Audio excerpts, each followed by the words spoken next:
I take a lot of effort to surround myself with badass people. My bare minimum right now, I mean, this sounds nuts, it's people with 8 figures.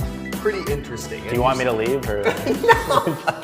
No, but you just taught us about why you became an entrepreneur, told us a bit about how you chose Amazon, like why you chose Amazon, how you pick your area where you're gonna make money. And you're actually gonna go over in this video exactly how to make $10,000 or more per month with Amazon, Amazon FBA. Yes. So this is your formula right here, huh?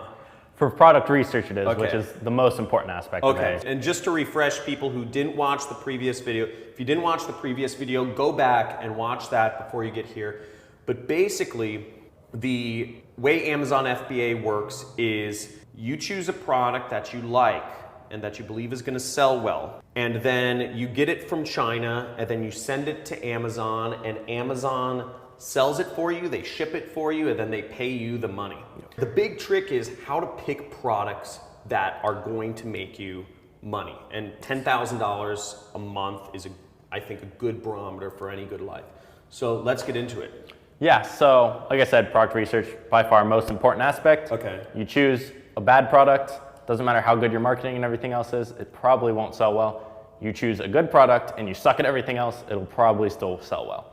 So first thing we go off of is the sales. So obviously you need sales. So I look for normally 200 plus in sales. Now it can vary on different categories. Sometimes I'll look for higher, but this is the minimum average I want to see. So normally I use a tool called Jungle Scout. It's a little Chrome extension. You click on a certain keyword and it'll pull all the data for the top listings for that keyword. Okay. So I then look at the top products on all those. I'll normally look at the top 10 or top 12, and I want to see at least the majority, probably I say 7 out of 12, meet this criteria of 200 plus in sales. So the 7 out of 12 of the top products in that category. So let's say I'm searching up camping hammocks for that keyword, because Amazon's all about ranking for different keywords. My whole goal is to see where I think I can rank myself for that keyword. So I want to make sure that keyword is getting sales for those products. So when I search that keyword, I want the majority of people to have sales that I think I can get. So if they all have 100, I'm probably not going to be able to come in and get 200 because that's not what the market can hold. But if they all have 500, I might be able to get that. So over 200, we're good. Cool. So that's the demand aspect of it. Now reviews on Amazon are kind of how you gauge competition.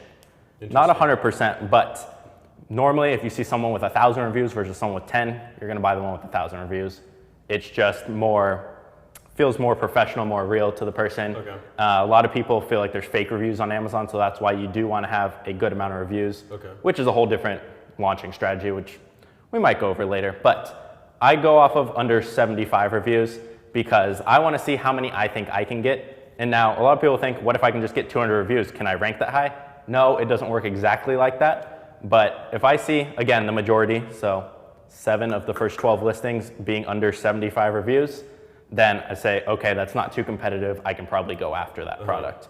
Now, a small little piece on this is you don't want products that are exactly all the same. So let's say everyone's selling a pen and it's the same pen every time because everyone sources it from Alibaba and gets the same thing. There's no differentiation. So you want to make sure you differentiate yourself. Third point is you want the price to be between $15 and $50.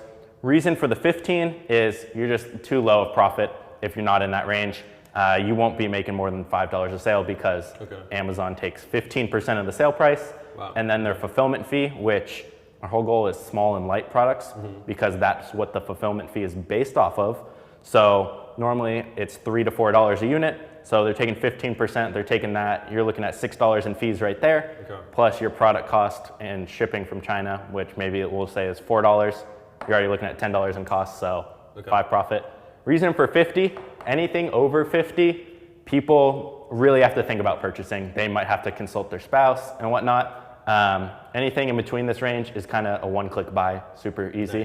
So that's the reason for that. And then the last one is brand equilibrium. So we want to see that it's not all dominated by one brand, that product. Like let's say someone used the example of like face masks. You don't want one brand to sell all the same ones, and you don't want to see huge brands like Under Armour and Nike, and you don't want to compete if they have a lot of listings in the top 12. If they have one or two, that's okay, you can compete with them, but you don't want to see one brand have more than 4 or 5 listings, because that means they kind of dominate that niche, and more times than not, they're driving outside traffic, which is not what we're trying to capitalize on. If they're driving outside traffic, that doesn't matter to us. We can't capture those sales anyway, because they don't see our product, they see theirs only. Yeah. Whereas we're trying to capture the organic Amazon traffic. So if they're searching that keyword, they'll see us. But a lot of times with the big brands and whatnot, they're driving outside traffic, obviously. That's the main reason for that. But these are kind of the main points. There's a couple little things other than that, but the main thing, again, the tool I use is called Jungle Scout. I'll put a link in the description to the resources you mentioned. Yeah. So that's the Chrome extension they have. They have another tool, which kind of helps you initially find products, but the Chrome extension pulls all the sales data. So we want 7 out of top 12 to meet 200 plus sales, to be under 75 reviews. We want the whole market for that product to be $15 to $50. And we don't want to see more than this one brand or big brands a couple times in the top 12. Okay. So first of all, awesome.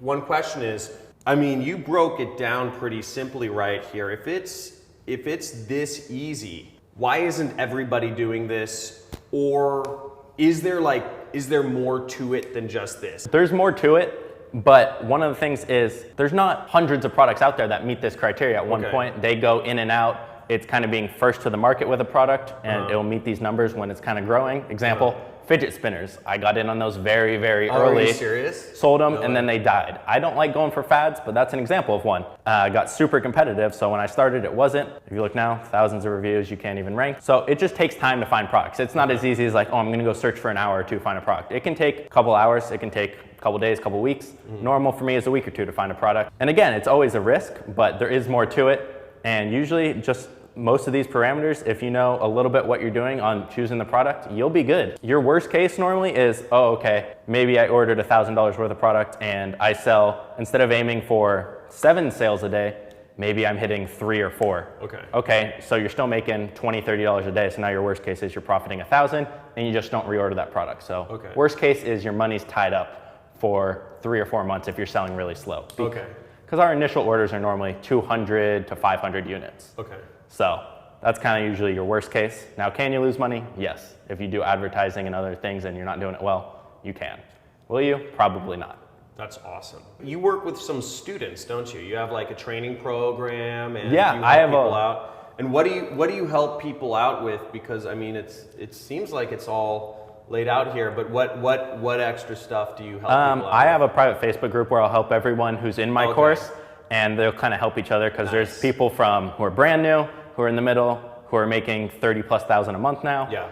And we'll just all help each other out in there. The main thing is I'll review products they have. So like I said, the little Chrome extension, it's like an Excel sheet of data. They'll screenshot that and I'll analyze it for them and tell them, oh, that product's pretty good or too competitive or not enough sales or brand dominated. So it's when it gets close on these and they want me to review them, I will in that group. So that's badass. The most important aspect. We should actually talk about mentors soon. We should do something on mentors, but one thing I talk to my audience a lot about is just how you are the 5 people you surround yourself with. And if you surround yourself with only people who are employees, only people who are skeptical, only people who get paid an hourly wage or a monthly salary, it's not gonna be much help for you. You're not gonna get out of that, because you're gonna be continually dragged back into that zone, especially if you're not connecting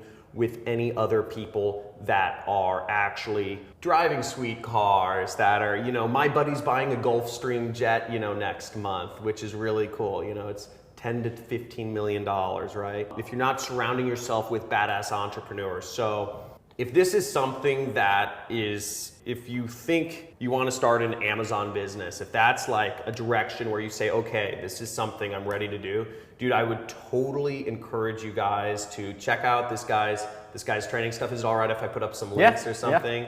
And basically I'll put up some links to his private groups. I think that's awesome. And I take a lot of effort to surround myself with badass people. My bare minimum right now, I mean, this sounds nuts, it's people with 8 figures. people with 8 or 9 figure businesses or net worths. Pretty interesting. Do you want me to leave or? No. I still hang with all my crew, but you know what I'm saying. Yeah. Like, it's about, for me, it's, you know, leveling up. Awesome stuff, dude. Thank you so much for sharing this. Guys, make sure you leave comments. If you have any questions, put them in the comments right now. Let us know. I'll pull this guy's leg to answer some of them for you guys. Yeah, that's what I'm known for, is quick responses and answering everything. So okay, awesome. I'll be in the comments, don't worry. Awesome. So I'm gonna make sure this guy's in the comments. Give big thumbs up for this. This is freaking simple. I love it. It's easy. There's no reason for you guys not to be crushing it. Get out. If you guys are on a train to nowhere, if you guys are tired of watching your friends become successful around you, watching people have families or be happy or buy sweet cars or buy houses, and you're like, what am I doing? Guys, you have freaking right here, or, you know, my program, it's all out there. You guys just have to do something. So, dude, thanks again.